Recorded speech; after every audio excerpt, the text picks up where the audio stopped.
A new year, new promotion. Yeah, buddy. If you are looking to crush your career goals and hopefully get a raise in 2024, our next guest is sharing tips on how you can navigate that talk with your boss and get the promotion you deserve.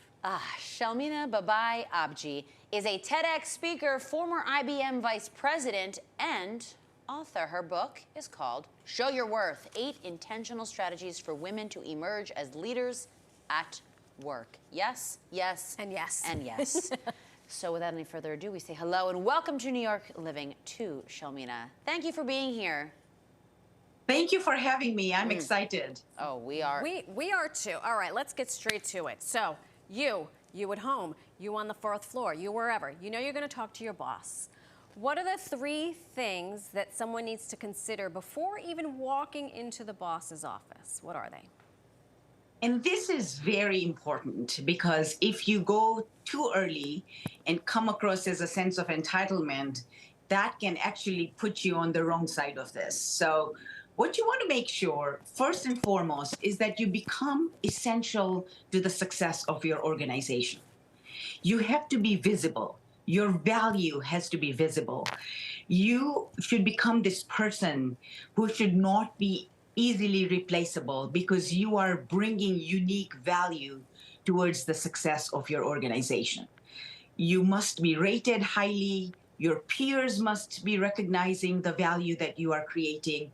And you should create value predictably, consistently, and in unique ways. So that's the first one.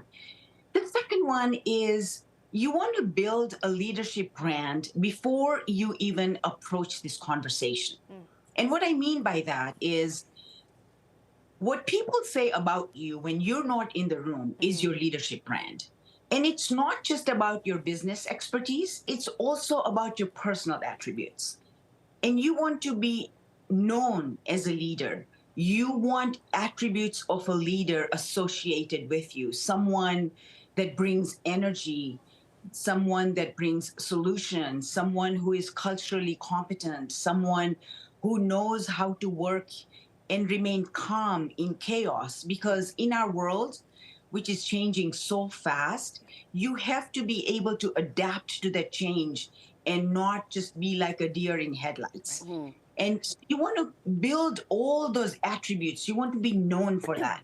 And then the third thing is you have to have proven your ability to get outside your comfort zone and learn new skills.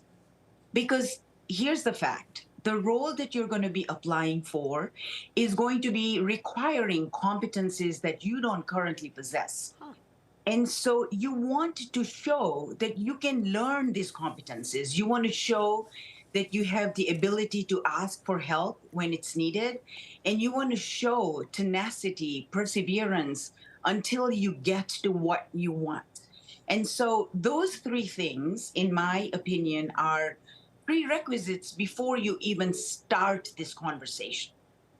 That is, wow.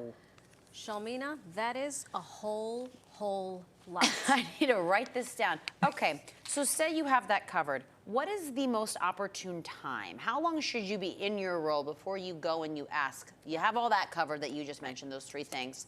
When do you go in and ask for that promotion? Is there a magic number on how long you've been working there? Or?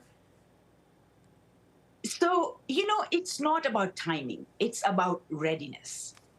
You want to be ready both internally and externally. It took me 10 years to ask for my first promotion. And the reason it took me 10 years is because I come from very humble beginnings in Tanzania. I was the first person in my family to obtain a college degree. Wow. And I was settling for small successes.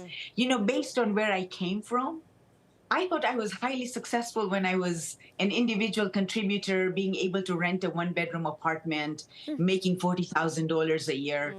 And so I was not internally ready to ask for a promotion because I didn't see that worthiness.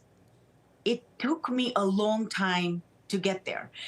But once I got promoted, once I truly understood what it takes, once I sat on the other side of the table giving promotions, I was able to get either promoted Right. or moved into a position which set me up for a promotion So every 2 years. Shelmina, how do you even start that conversation with your boss? So you've done the work, you realize your own value. Now you're in your boss's office. What are some of the things?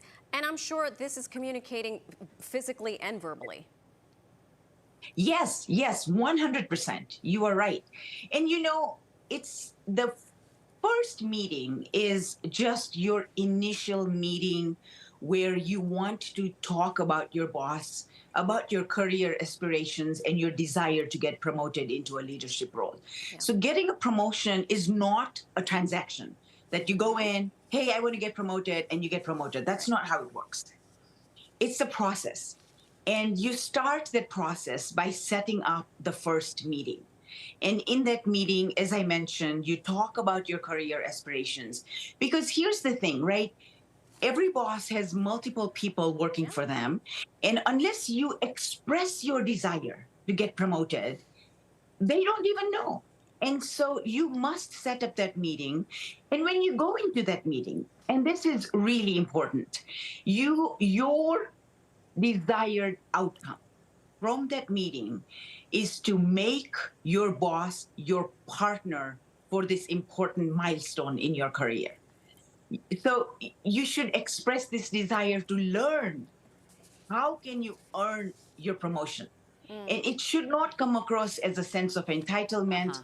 It's a balance of confidence and humility. And so in that meeting, the very first meeting, you share the highlights of your work that you have done to prepare for this promotion, because they may or may not remember everything you have achieved.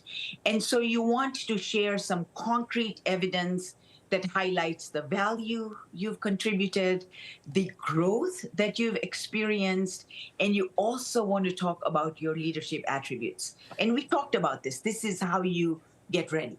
So Shelmina, And let's then- say that, and I'm sorry, because I know we're running out of time, but I think this is important. So say you're going in there, a promotion is not in the cards, but you know that there is a position you would like, but that position does not yet exist. Yeah. How do you enter into that conversation with your managers and people who are in positions of power? You actually talk about it. Be as transparent as you can possibly be, and you talk about them. You talk to everyone, not just your boss, but all your senior leaders, that this is what your aspiration is. Perfect. Is that simple? Invaluable advice. And then just here. have Shelmina on speed dial. I was just going to say, I don't know if this is something you practice, but I would like to hire you as something, All right, a life that's right, coach, an that's agent, right. a manager. Shelmina, thank you so much for this ridiculously insightful and really useful information. Thank you for having me. Of course.